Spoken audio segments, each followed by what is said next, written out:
2026년도를 주신 하나님께 감사합니다. 하나님께서 새날을 우리에게 허락하신 것은 아직 우리에게 기회가 있다는 것일 것입니다. 2026년 한 해를 보내면서 하나님께서 주신 기회를 잘 사용하여 영적으로 또한 인격적으로 신앙의 진보를 이루시는 은혜가 있기를 주님의 이름으로 축원합니다.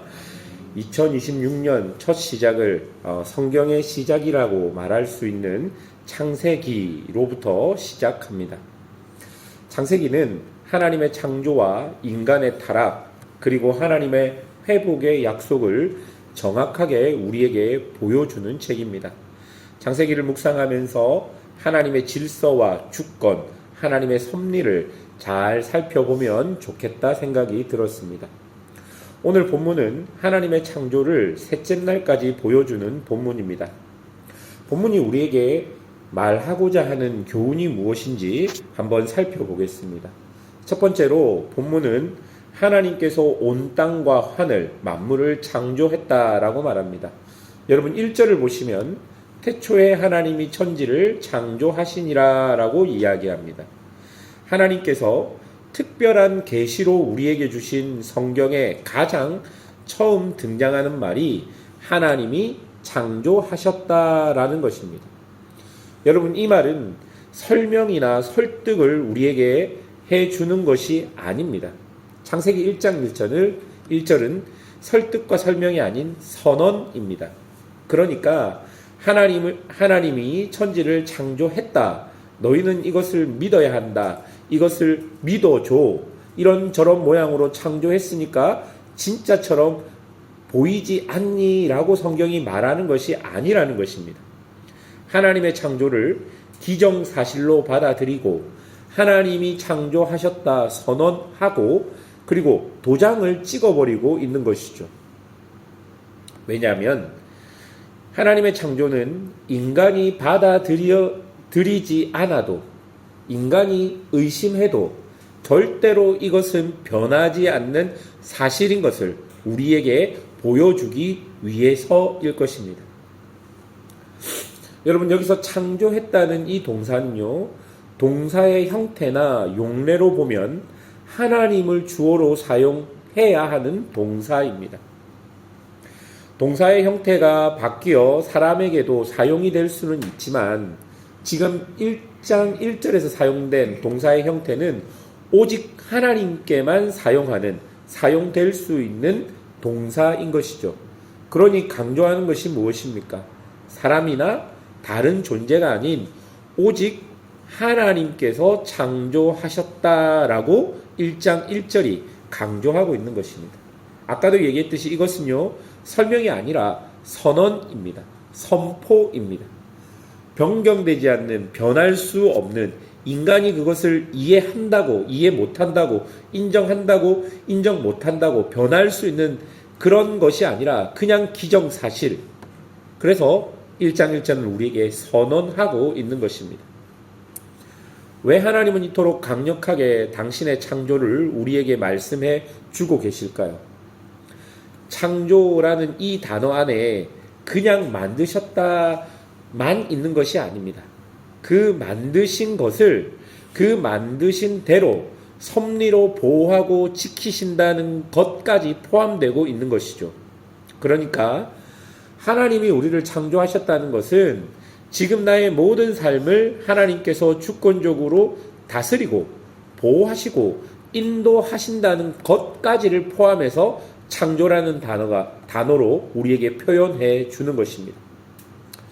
여러분 지금 이 창조의 기사를 모세가 적었다고 했을 때 누가 제일 이 처음 창조 기사를 읽고 있었을까요? 바로 광야에 있었던 이스라엘 사람들일 것입니다. 이스라엘 사람들은 하나님이 없는 것 같은 광야를 걷고 있었습니다. 먹을 것도 마실 것도 입을 것도 없는 그곳. 마치 태초에 하나님이 천지를 창조하기 전에 땅이 혼돈하고 공허하고 흑암이 깊음 위에 있는 것 같은 그런 광야에서 그들은 40년을 살았던 것이죠. 그런데 그 광야길을 걷는 어느 날 모세가 기록한 것을 보니 이런 광야 같은 곳에서도 하나님의 창조가 있다라고 이야기하고 있는 것이죠. 또 하나님께서 주권적으로 우리를 통치하고 다스린다라고 그 창조 기사를 통해 모세가 우리에게 알려주고 있는 것이죠. 그럼 그들에게는 뭐가 생길까요? 살아갈 이유가 생기는 것입니다. 광야 속에서도 그들은 숨을 쉴 수 있는 공간과 동기와 이유가 생기는 것입니다.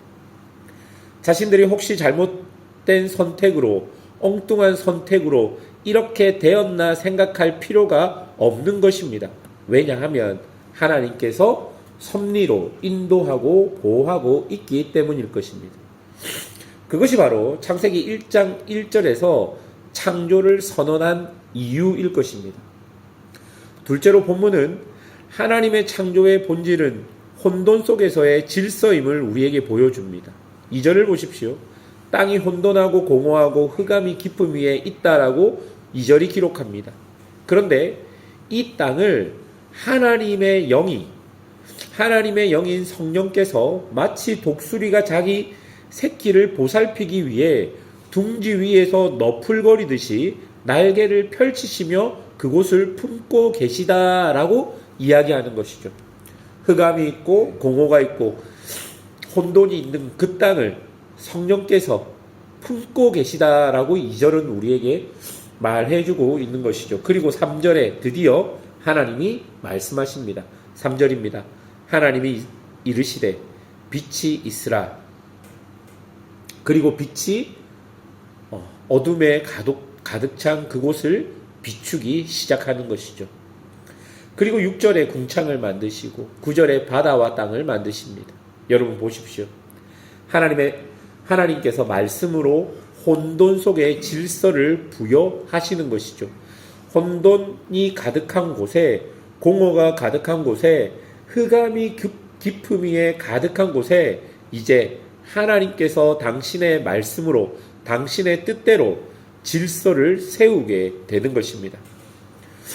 그래서 많은 학자들은 하나님의 창조를 하나님의 질서와 조화가 나타나는 사건이라고 말합니다. 하나님은 당신의 말씀으로 혼돈을 질서로 바꾸셨습니다. 빛이 있으라 하니 어둠이 물러갔고, 궁창이 있으라 하니 궁창이 있었고, 땅이 드러나라 하니 공허와 혼돈이 사라져 버렸던 것입니다. 여러분, 이것이 지금 우리에게 말해주는 것이 무엇일까요? 삶의 무질서, 어떻게 할 수 없는 공허와 혼돈. 여러분, 이것은 하나님의 말씀으로 내 삶에서 질서로 잡아가야 한다는 것을 말해줍니다. 광야의 이스라엘을 한 번 더 생각해 보십시오. 이스라엘은 광야에서 무엇을 배웠을까요? 네, 하나님을 배웠습니다. 조금 더 구체적으로 하나님의 뜻과 말씀을 배웠습니다. 십계명을 통해 하나님이 무엇을 원하시는지, 무엇을 원하시지 않는지를 배웠습니다. 그것을 통해 그들은 자신의 삶에 질서가 잡혀가는 것을 깨닫고 느끼게 되었던 것이죠. 이처럼 하나님의 말씀이 우리 안에 자리 잡으면 삶의 기준과 균형이 생기며 질서가 부여되는 것입니다. 셋째로 본문이 우리에게 이야기해 주는 것은 하나님의 창조는 피조물과 함께 하시는 하나님을 우리에게 보여줍니다. 바울은 로마서에서 피조물 곳곳에서 하나님을 알 수 있는 증거들이 있다라고 말합니다. 사람들은 태양을 보면 어떤 신적인 능력이 있다 생각하지만 그 모든 것이 하나님을 나타내는 증거라고 말해주고 있는 것이죠. 그리고 이 말은 곧 하나님이 당신이 지으신 모든 것과 함께 하고 계시다는 것을 우리에게 알려주고 있는 것입니다. 하나님은 태초부터 단 한 번도 우리를 떠난 적이 없는 것입니다. 말씀을 맺겠습니다. 하나님의 창조는 하나님이 시작하셨고 또 하나님이 함께 하시고 하나님이 이끄시고 인도하신다는 것을 우리에게 보여주고 있습니다. 하나님이 만드셨다면 하나님께서 책임지십니다. 아무리 혼돈이 가득한 곳에 있을지라도, 그런 시간을 보낼지라도 하나님이 우리를 이끄시고 책임지시고 당신의 말씀으로 우리 삶에 가득한 혼돈과 공허와 흑암을 질서와 조화로 이끌어 내실 것입니다. 그러니 여러분, 이런 하나님을 잘 믿으십시오. 이런 하나님을 평생 붙들고 사는 것이 우리에게 복된 일임을 믿고 2026년 한 해도 이런 하나님과 더 깊어지는 그런 은혜가 있기를 주님의 이름으로 축원합니다. 함께 기도하겠습니다.